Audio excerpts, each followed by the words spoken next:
What's up everybody, welcome back to another new video. आज के इस वीडियो में हम लोग आकुदमा ड्राइव के 9th एपिसोड को हिंदी में एक्सप्लेन करने वाले हैं। लेकिन इस एपिसोड को स्टार्ट करने से पहले मैं हर एक यूट्यूबर की तरह मैं आप लोगों से बस एक छोटा सा रिक्वेस्ट करूंगा, अगर आप लोग इस चैनल पे नए हो तो चैनल को सब्सक्राइब कर दो, वीडियो को लाइक कर दो और एक कमेंट कर दो।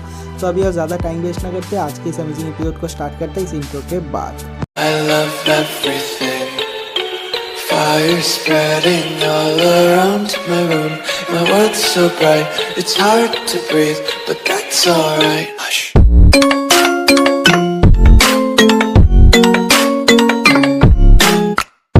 तो इस एपिसोड के स्टार्टिंग में हम लोगों को कांसाई सिटी दिखाया जाता है। दिखाता है कि कांसाई सिटी के लोग बहुत ज़्यादा गुस्से में हैं आकुदमाओं के ऊपर, और दिखाता है कि वो एग्जीक्यूटर्स के ऊपर भी बहुत ज़्यादा गुस्से में है क्योंकि वो लोग आकुदमाओं को मार नहीं पाए। तो दिखाता है कि शहर के हर एक तरफ तोड़ फोड़ चल रहा है और सब लोग हर एक कोने में शहर के प्रोटेस्ट कर रहे हैं। और दिखाता है कि इसी कैवस में इस एनीमे का जो ओपनिंग सॉन्ग है वो स्टार्ट होता है। ओपनिंग सॉन्ग खत्म होने के बाद एक डिनर टेबल का सीन दिखाया जाता है। माँ कसम इतना अच्छा खाना होता है ना, टेबल पे देख के मेरे को भूख लग गया। और दिखाता है कि वहाँ पर वो इनोसेंट गर्ल और वो छोटी सी बच्ची वहाँ पर डिनर कर रही है और वो लोग दबा के खाना खाते हैं। और दिखाता है कि जो कुरियर वाला बंदा है उसके घर में वो लोग आए हैं और ये इन लोगों का एक हाइड आउट है। और दिखाता है कि वो कुरियर वाला बंदा वहाँ पर जो है कुकिंग कर रहा है। तो उसके बाद वो कुरियर वाला बंदा उस इनोसेंट गर्ल से पूछती है कि आप तुम लोगों का अगला प्लान क्या है। तो दिखाता है कि वहाँ पर जो छोटी सी बच्ची है वो कहती है कि हम हमारे बिग ब्रदर मतलब बड़े भाई को बचाने जाएंगे। तो उसके बाद वो पूछता है कि क्या तुम लोगों के पास कोई प्लान है। तो वो लड़की कहती है कि मेरे पास एक सील है, मैं यहाँ पर कांसाई पे किसी भी लॉक को अनलॉक कर सकता हूँ। तो दिखाता है कि जो कुरियर वाला बंदा है वो कहता है कि तुम भूल गए, तुम इस लेवल के आकुदमा हो, अब तुम्हारा सील कोई भी काम का नहीं है। तो उसके बाद दिखाता है कि वो लड़की बहुत सारे लेम आइडियाज़ बताती है जो कि किसी भी काम के नहीं। वो कहती है कि हम लोग बैक डोर से चले जाएंगे, जो कि बिल्कुल भी पॉसिबल नहीं। तो उसके बाद वो इनोसेंट गर्ल कहती है कि काश अगर हम लोगों के साथ अभी हैकर होता तो कितना अच्छा होता। तो वो कुरियर वाला बंदा कहता है कि हमारे साथ हैकर नहीं है, तो हम लोगों को दूसरा कोई प्लान बनाना पड़ेगा। आप तुम बताओ कि उसे कौन ले गया। तो वो इनोसेंट गर्ल कहती है कि जो एग्जीक्यूटर्स है वो ले गए। तो उसके बाद वो कुरियर वाला बंदा कहता है कि अगर वो किसी के पास होगा तो किसके पास होगा, एग्जीक्यूटर हेडक्वार्टर पे। तो जो लड़की है वो कहती है कि अगर हेडक्वार्टर पे हम दोनों हमला करें तो ये तो बहुत ही ज़्यादा रिस्की हो जाएगा, हम लोगों को डेथ का सामना करना पड़ सकता है। तो वो कुरियर वाला बंदा कहता है कि इससे क्या होता है, हम लोग आकुदमा है, हम तो ऐसा करते ही है। और ये वाला सीन भी यहीं पर कट हो जाता है। तो उसके नेक्स्ट सीन में कथरोट को दिखाता है कि वो भी अभी तक जिंदा है। दिखाता है कि उसका एक पैर पूरी तरह क्रश हो चुका है। उसके बाद भी वो रेंगते हुए जा रहा है और कहता है कि लाल लाल, और दिखाता है कि वो रेड रेड बोलते हुए सामने की तरफ जा रहा है। और ये वाला सीन भी यहीं पर कट हो जाता है। तो उसके अगले सीन में उस लो लेवल आकुदमा और उस डॉक्टर को दिखाता है कि they had a moment, you know what I mean. तो दिखाता है कि उसके बाद जो लो लेवल आकुदमा है वो पूछता है कि मेरे साथ ही क्यों। तो जो डॉक्टर है वो कहती है कि तुम्हारे साथ क्यों, ऐसा कोई पर्सनल रिलेशन नहीं है, बस मेरे को मज़ा आ रहा था इसलिए कर रहा था। और उसके बाद वो जो लो लेवल आकुदमा है वो पूछता है कि तुम्हारा गोल तो कुछ और है, तुम तो उन दो बच्चों को पकड़ना चाहते हो और इमॉर्टल बनना चाहते हो ना, वैसे तुम इमॉर्टल ही हो, तुम्हें कितनी बार कितने लोगों ने मारने की कोशिश की लेकिन तुम मरे ही नहीं। तो उसके बाद दिखाता है जो डॉक्टर है वो कहती है कि क्या तुम पागल हो, मैं इमॉर्टल नहीं हूँ। लिविंग थिंग्स में बस एक चीज़ को कंट्रोल नहीं किया जा सकता, वो है डेथ, और मैं इस डेथ को कंट्रोल करना चाहता हूँ। मैंने चारों तरफ पूरी दुनिया में घूम के चारों तरफ से मैंने बहुत सारे मेडिकल कोर्सेज किया है, मैंने बहुत तरह के सर्जरीज किया है, क्रिटिकल सर्जरीज किया है, इवन मेरे बॉडी में भी मैंने बहुत तरह के सर्जरीज किया है, लेकिन उसके बाद भी मैं डेथ को मैनिपुलेट नहीं कर सकती। उसके बाद वो बच्चे मेरे हाथ में लगे और उसके बाद मुझे पता चला कि मैं डेथ को भी मैनिपुलेट कर सकता हूँ। और उन बच्चों को पकड़ने के बाद मैं उनके ऊपर एग्जामिन करूँगा और उसके बाद मैं गॉड बन जाऊँगा। मतलब मेरे पास वो ताकत होगी जिससे मैं किसी को ज़िंदा कर सकता हूँ और किसी को इंस्टेंटली मार सकता हूँ। क्या इससे भी बढ़िया कुछ हो सकता है। और उसके बाद दिखाता है कि वो बहुत ही तेज़ी से सुअर की तरह जूस पी रही है, मतलब ख़तरनाक ही दिखाता है वो सीन। और उसके बाद थोड़ा सा हंसती है और उसके बाद दिखाता है कि बाहर कुछ कैवास हो रहा है। दिखाता है कि बाहर रास्ते पे बहुत सारे लोग आके जमा हुए हैं और एक बंदे को बहुत सारे लोग मिलकर मार रहे हैं। दिखाता है कि रास्ते पे किसी का एग्जीक्यूशन हो जाता है आकुदमाओं के नाम पे, मतलब कुछ भी चल रहा है। और ये वाला सीन भी यहीं पर कट हो जाता है। तो उसके नेक्स्ट सीन में एग्जीक्यूशन ऑफिसर के हेड को दिखाती है। वो कहती है कि यहाँ पर क्या चल रहा है। तो वहाँ पर जो इन्फॉर्मर है वो कहते हैं कि कुछ देर पहले जो इनोसेंट गर्ल है जो कि अभी एस लेवल आकुदमा है उन लोगों के सामने, वो उसने एक मैसेज किया था और उस SMS में था कि हम सारे के सारे आकुदमा 12 घंटे के अंदर सब लोग एक जगह पे असेंबल होंगे और होने के बाद कांसाई के खिलाफ हम लोग युद्ध करेंगे और कांसाई को ही मिटा डालेंगे। और उसके बाद दिखाता है कि जो हेड एग्जीक्यूटर है वो बहुत ज़्यादा परेशान होती है और वो कहती है कि मुझे पुलिस चीफ से मिलना है, वो किसी काम का नहीं है। और ये वाला सीन भी यहीं पर कट हो जाता है। तो उसके नेक्स्ट सीन में उस इनोसेंट गर्ल और उस कुरियर वाले बंदे को दिखाता है कि जो इनोसेंट गर्ल है वो कहती है कि मैंने एक छोटा सा SMS लिखा था, मुझे पता नहीं था इससे इतना बड़ा कैवास हो जाएगा कांसाई पे, अगर मुझे पता होता तो मैं तो लिखता ही नहीं। तो कुरियर वाला बंदा कहता है कि इससे अच्छा ही हुआ, हेडक्वार्टर पे बहुत सारे गार्ड्स कम हो गए। तो उसके बाद कहता है कि चलो अब हम लोग सीधा हेडक्वार्टर पे हमला करेंगे। दूसरी तरफ कटथ्रोट को दिखाता है कि वो रेंगते हुए वहाँ पर आता है, हेडक्वार्टर पे आता है। दिखाता है कि एक एक करके सारे बंदे को मार के अंदर चला जाता है और ये वाला सीन भी यहीं पर कट हो जाता है। तो उसके नेक्स्ट सीन में एग्जीक्यूटर चीफ को दिखाती है कि वो पुलिस चीफ के साथ बात कर रहा है और तभी उन लोगों के सामने अलार्म बजता है। दिखाता है कि वहाँ पर आकुदामा एंटर कर चुके हैं, मतलब हेडक्वार्टर पे आकुदामा पहुंच चुके हैं।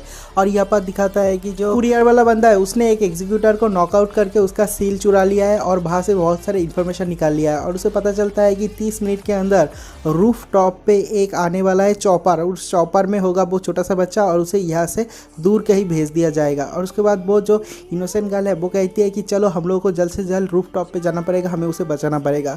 और उसके बाद दिखाता है कि सब लोग उसके बाइक में चढ़ जाते हैं, लेकिन जब बाइक जा ही रहा होता है दिखाता है कि वहाँ पर आसपास कोई भी एग्जीक्यूटर्स नहीं होता। अचानक से उन लोगों का जो बाइक है वो किसी फ्यूल पे फिसलने लगता है और दिखाता है कि वो एक रेड कलर का फ्यूल है, तो आप लोग समझ ही सकते हो वो खून है।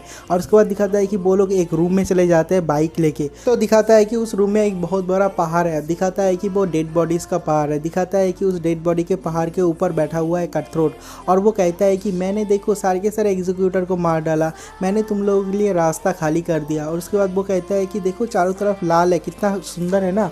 और उसके बाद कहता है कि देखो मैंने तुम्हारे लिए एक केक सजाया है। और उसके बाद कहता है कि इनोसेंट गर्ल क्या मैं तुम्हें किल कर सकता हूँ। और उसके बाद दिखाता है कि जो कुरियर वाला बंदा है वो उसके ऊपर बुलेट फायर करता है लेकिन उसे लगता नहीं। और उसके बाद दिखाता है कि वो उस कुरियर वाले बंदे को पकड़ लेता है और तभी दिखाता है कि जो इनोसेंट गर्ल है वो उसे आके मारती है और वो कुरियर वाला बंदा वहाँ से चला जाता है, मतलब दूर जाके गिरता है, बेहोश हो जाता है। और दिखाता है कि जो इनोसेंट गर्ल है उसे पकड़ लिया है कटथ्रोट ने और दिखाता है कि कटथ्रोट उसे दबा के रखा है और कहता है कि रेड रेड मैं मारना चाहता हूँ, मैं मारना चाहता हूँ, मतलब ऐसा ही कर रहा है। दिखाता है कि वो पूरी तरह से पागल हो चुका है और कहता है कि तुम्हारे सर में कुछ लाल है और इस लाल को फॉलो करके ही मैं बहुत ज़्यादा खुश हूँ, मतलब बिल्कुल ही पागल हो चुका है, वो सिर्फ खून करना चाहता है, मारना चाहता है लोगों को। तो जो इनोसेंट गर्ल है वो किसी तरह से वहाँ से बच के निकलने वाला ही होता है कि वहाँ पर जो कटथ्रोट होता है वो उसके पैर में पकड़ लेता है, कहता है कि मैं तुम्हें मारना चाहता हूँ और उसे दूसरी जगह पे ले जाता है, जो केक बनाया था एग्जीक्यूटर्स को मार के वहाँ पे ले जाता है। कहता है कि तुम्हारे सर में जो रेड कलर का जो होलो है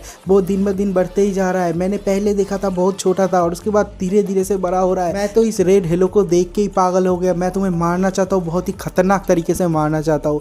और उसके बाद जो इनोसेंट गर्ल है वो कहती है कि तुम मेरे साथ इतने टाइम से थे क्योंकि मेरे सर में तुम्हें होलो देख रहा है रेड कलर का, इसलिए तुम हमेशा मेरे साथ थे। और वो कहता है कि हाँ मैं तुम्हें मारना चाहता हूँ और मैं अपने हाथों से तुम्हें मारना चाहता हूँ। और उसके बाद दिखाता है कि बिना नाइफ से वो अपने हाथ से उसे मारने की कोशिश करता है, लेकिन जो इनोसेंट गर्ल है वहाँ से भी भाग के वो बाहर चली जाती है। कटथ्रोट है वो कहता है कि ओ हाइड एंड सीक खेलना चाहते हो, मेरे साथ लुका छुपी खेलना चाहते हो, लेकिन छुपने का कोई भी फायदा नहीं, मुझे बहुत दूर से वो दिख रहा है। और दिखाता है कि वो कटथ्रोट उसके पीछे पीछे आ रहा है। तो उसके बाद दिखाता है कि जो एग्जीक्यूटर है वो बहुत ज़्यादा हाँफ रही है और वो हर एक रूम में भागते फिरती है क्योंकि हर जगह पे कटथ्रोट उसका पीछा ही कर रहा है। और उसके बाद दिखाता है कि फाइनली वो ऐसे रूम पे जाती है जहाँ पर उस एग्जीक्यूटर्स का वेपन्स रहता है, मतलब उन लोगों का जो तलवार होता है, लेज़र लाइट होता है, वो रहता है। तो दिखाता है कि वो जो दरवाज़ा है वो बहुत ज़्यादा टाइट है और वो बाहर से नहीं खुल सकता अगर अंदर से नहीं खुला तो दिखाता है कि कटथ्रोट वहाँ पर आके दरवाज़ा पीटता है लेकिन वो इनोसेंट गर्ल दरवाज़ा नहीं खोलता। तो उसके बाद कटथ्रोट ऐसा दिखाता है कि वो अच्छा हो गया और वो कहता है कि मैं अभी अच्छा हो गया, मैं तुम्हें नहीं मारना चाहता, मैंने बहुत बड़ी गलती की, प्लीज़ मुझे माफ़ कर दो, मुझे अंदर आने दो। तो दिखाता है कि धीरे धीरे वो इनोसेंट गर्ल उसके ऊपर विश्वास कर लेती है और कहती है कि क्या तुम सच बोल रहे हो। तो कटथ्रोट कहता है कि हाँ मैं बिल्कुल ही सच कह रहा हूँ। और उसके बाद दिखाता है कि जो इनोसेंट गर्ल है वो धीरे धीरे दरवाज़ा खोल देती है और उसके बाद दिखाता है कि कटथ्रोट उसके अंदर जाता है और जाने के बाद कहता है कि आई एम सॉरी इसलिए कि मैंने तुम्हारे ऊपर अटैक किया था, इसलिए नहीं, मैंने तुमसे झूठ कहा कि मैं तुम्हें नहीं मारूंगा। और उसके बाद दिखाता है कि उस उस दरवाजे के पीछे वो इनोसेंट गर्ल छुपी हुई है और उसके हाथ में उन लोगों का एक तलवार है और वो भी कहती है कि मैंने भी झूठ बोला था। और उसके बाद दिखाता है कि उस तलवार को उस कट थ्रोट के पैर में घुसा देता है और उसके बाद एक और तलवार लेती है नीचे से, लेने के बाद उस कट थ्रोट का हाथ काट डालता है, मतलब राइट हैंड काट डालता है। लेकिन दिखाता है कि जो कट थ्रोट है वो बहुत ही ज़्यादा पावरफुल है और लेफ्ट हैंड से उसका गला दबा दिया है और कहता है कि रेड रेड तुम्हारे सर में इतना बड़ा एक होलो है रेड का, मैंने ज़िंदगी में पहले कभी भी नहीं देखा इतना बड़ा रेड होलो, मैं तो तुम्हें मारूंगा, मुझे तो बहुत ज़्यादा मज़ा आ रहा है, तुमने मेरे साथ इतना खेल खेला इसके लिए तो बहुत बहुत शुक्रिया। तो उसके नेक्स्ट सीन में कट थ्रोट का व्यू पॉइंट दिखाता है कि वो रेड कलर का दिख रहा है, चारों तरफ उसका स्क्रीन रेड हो गया है और दिखाता है कि उसने उस इनोसेंट गर्ल को गला दबा के प्राय आधा मार डाला है। और उसके बाद दिखाता है कि अचानक से उसका स्क्रीन ब्लैक हो जाता है और दिखाता है कि जो इनोसेंट गर्ल है उसके हाथ में जो तलवार था उसको उसके दिल के आर पार घुसा दिया है और वो कहता है कि रेड रेड कहाँ पर गया, चारों तरफ ब्लैक हो गया और दिखाता है कि वो वहाँ पर गिर जाता है, मतलब बेहोश हो जाता है। और तभी दिखाता है कि बहुत मुश्किल से जो इनोसेंट गर्ल है वो उस रूम से बाहर निकलती है। वहाँ से बाहर निकलने के बाद वो इनोसेंट गर्ल देखती है कि अपने हाथ में जो चीज़ होता है उसमें टाइम देखती है और देखती है कि टाइम ऑलमोस्ट हो गया है, मतलब टाइम ख़त्म ही हो गया है। तभी दिखाता है कि वहाँ पर वो कुरियर वाला बंदा आता है बाइक लेके, उसके साथ वो छोटी सी बच्ची भी है, तो उसे कहता है कि जल्दी से मेरे बाइक पे बैठ जाओ। तो उसके बाद वो लोग 3 लोग उस बाइक को लेके ऊपर रूफ टॉप पे जाता है। जब वो रूफ टॉप पे जाता है तब ऑलरेडी बहुत ज़्यादा देर हो चुका है। तो दिखाता है कि वहाँ पर एक चॉपर था, उस चॉपर में उस जो छोटा सा बच्चा है, जो लड़का है, उस लड़की का जो बड़ा भाई है वो वहाँ पर है और उसे लेके चॉपर लेके उस टावर से वो लोग चले जाते हैं, वो एग्जीक्यूटर वहाँ से चले जाते हैं और इसी पॉइंट पे ये वाला एपिसोड भी खत्म हो जाता है। तो अगर आपको वीडियो अच्छा लगा और वीडियो को इतना दूर तक देखा तो मुझे एक बार बताना कमेंट करके और वीडियो को लाइक ज़रूर करना। तो मिलते हैं कल एक और नई वीडियो के साथ, तब तक के लिए बाय।